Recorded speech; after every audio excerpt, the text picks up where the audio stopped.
Nah, mengapa kita mempelajari perilaku konsumen? Ya, saya ulangi.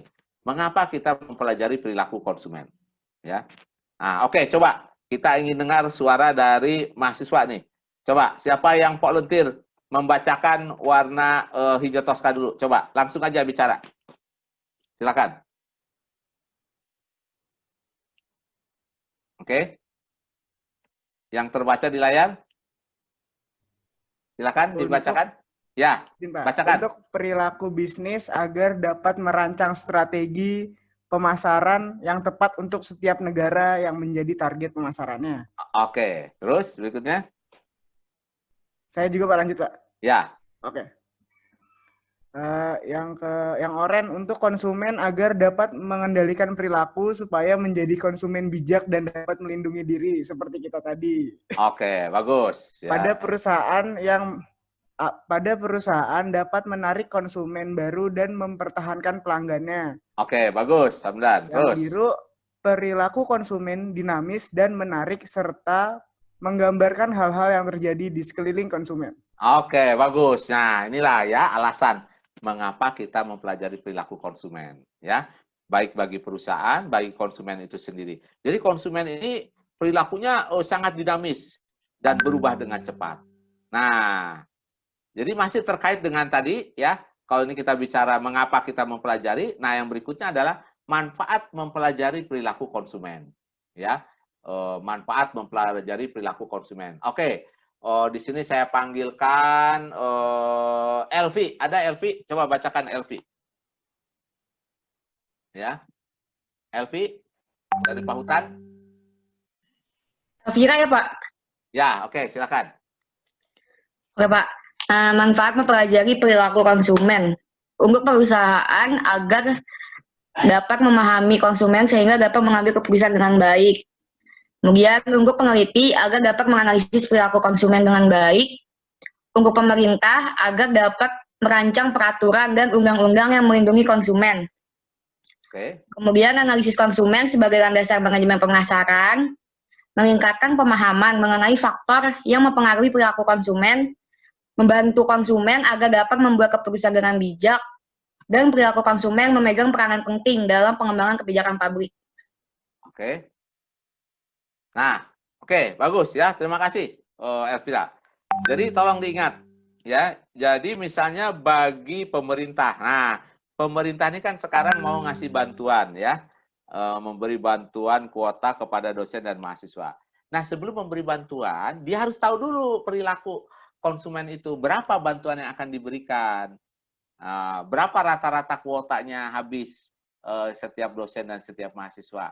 Nah, dari situlah dia merancang berapa kapasitas kita nih, kemampuan pemerintah. Oke, pemerintah ternyata hanya mampu 50 giga atau 30 giga. Nah, baru di situ. Jadi, dalam mengambil keputusan, ya, pemerintah dia perlu dulu paham perilaku apa? Perilaku konsumen. Ya. Nah, selain itu juga tadi, bukan hanya bagi pemerintah, tapi yang penting ya, bagi bisnis. Nah, ya, bagi bisnis. Bagi bisnis dia harus paham perilaku konsumen. Oke, coba kira-kira ya. Kalau saya ingin membuka warung nasi di dalam kampus, kira-kira harga satu porsi makanan, kalau untuk mahasiswa berapa ini rentangnya? Coba supaya laku di dalam kampus. Coba tuliskan.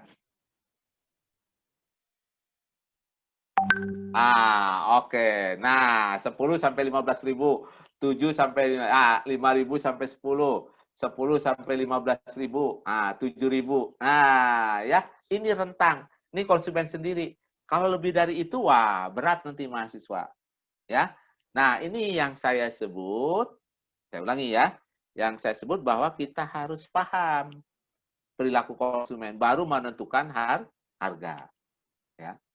Nah, yang terakhir nih, membantu konsumen agar dapat membuat keputusan dengan bijak. Nah, ya saya ulangi, membantu konsumen agar dapat membuat keputusan dengan bijak. Ya. Nah, coba pengalaman Anda, kapan terakhir kali membeli sesuatu Anda merasa kurang bijak? Karena Anda tidak memahami diri sendiri. Coba tuliskan. Siapa yang punya pengalaman? Ya. Kapan Anda terakhir kali ya, membeli sesuatu, beli laptop. Nah, coba Sultan, kenapa Sultan? Anda menganggap tidak bijak? Silakan bicara. Dulu saya mikir Pak, kalau seandainya I7 itu lebih baik daripada I5 daripada I3 gitu Pak. Oke. Ini rupanya masih ada kayak penunjang-penunjangan gitu Pak. Jadi Oke. kurang teliti gitu Pak. Oke, betul. Nah, ya, mungkin kita kurang membaca review barang, sehingga kita mengambil keputusan dengan cepat. Nah, banyak kasus nih adik-adik ya, penipuan yang terjadi pada konsumen. Saya ulangi ya, penipuan yang terjadi pada konsumen. Ya, nah, salah satu yang terakhir yang memprihatinkan, kan sekian ratus jamaah umroh batal berangkat karena ditipu. Nah, jadi konsumen seringkali raja, tapi seringkali juga dia kurang hati-hati di dalam mengambil apa? Di dalam mengambil keputusan. Ya, banyak penipuan yang terjadi. Ya, memanfaatkan kelemahan konsumen. Nah, ini tadi yang mudah terpercaya. Ya, mudah percaya kalau diiming-imingi sesuatu.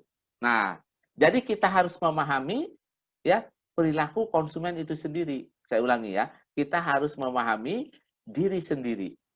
Nah, ya, agar kita dapat mengambil keputusan dengan bijak sehingga tidak terjadi penipuan. Ya, banyak kasus penipuan yang ujung-ujungnya adalah konsumen.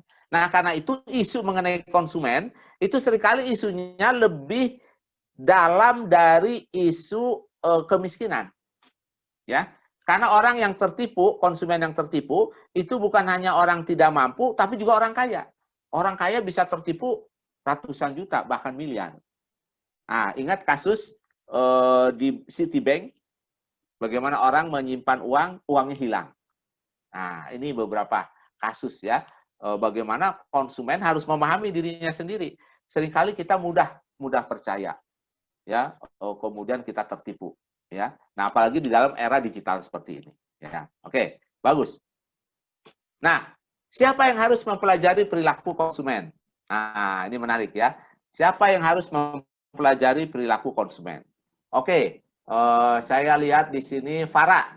Oke, dari Pautan. Coba bacakan Farah. Yang pertama, pemasar menyusun strategi pemasaran yang sesuai. Yang kedua itu mendidik konsumen agar konsumen dapat memilih produk dan jasa yang benar, terhindar dari penipuan dan menjadi konsumen yang bijak. Yang ketiga, mempengaruhi konsumen agar mengambil keputusan yang bijak agar dapat meningkatkan kesejahteraan. Ya, 3 ini. Ya.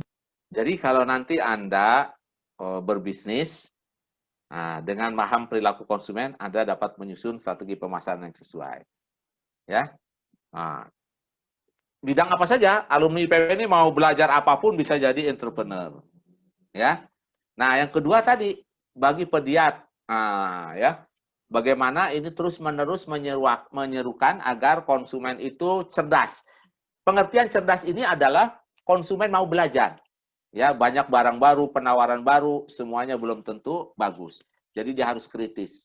Kalau dia sudah cerdas, dia jadi bijak, wise. Nah, kalau sudah bijak, kita harapkan konsumen juga bisa sehat, healthier, menjadi lebih sehat.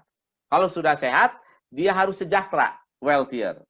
Nah, jadi kalau Anda jadi konsumen nanti sudah cerdas, bijak, kemudian sehat, yang berikutnya adalah sejahtera, dan terakhir nih jangan lupa adik-adik semua, menjadi konsumen yang baik. Baik itu artinya mau berbagi kepada mereka yang membutuhkan. Nah, inilah 5 konsep saya tentang konsumen ya.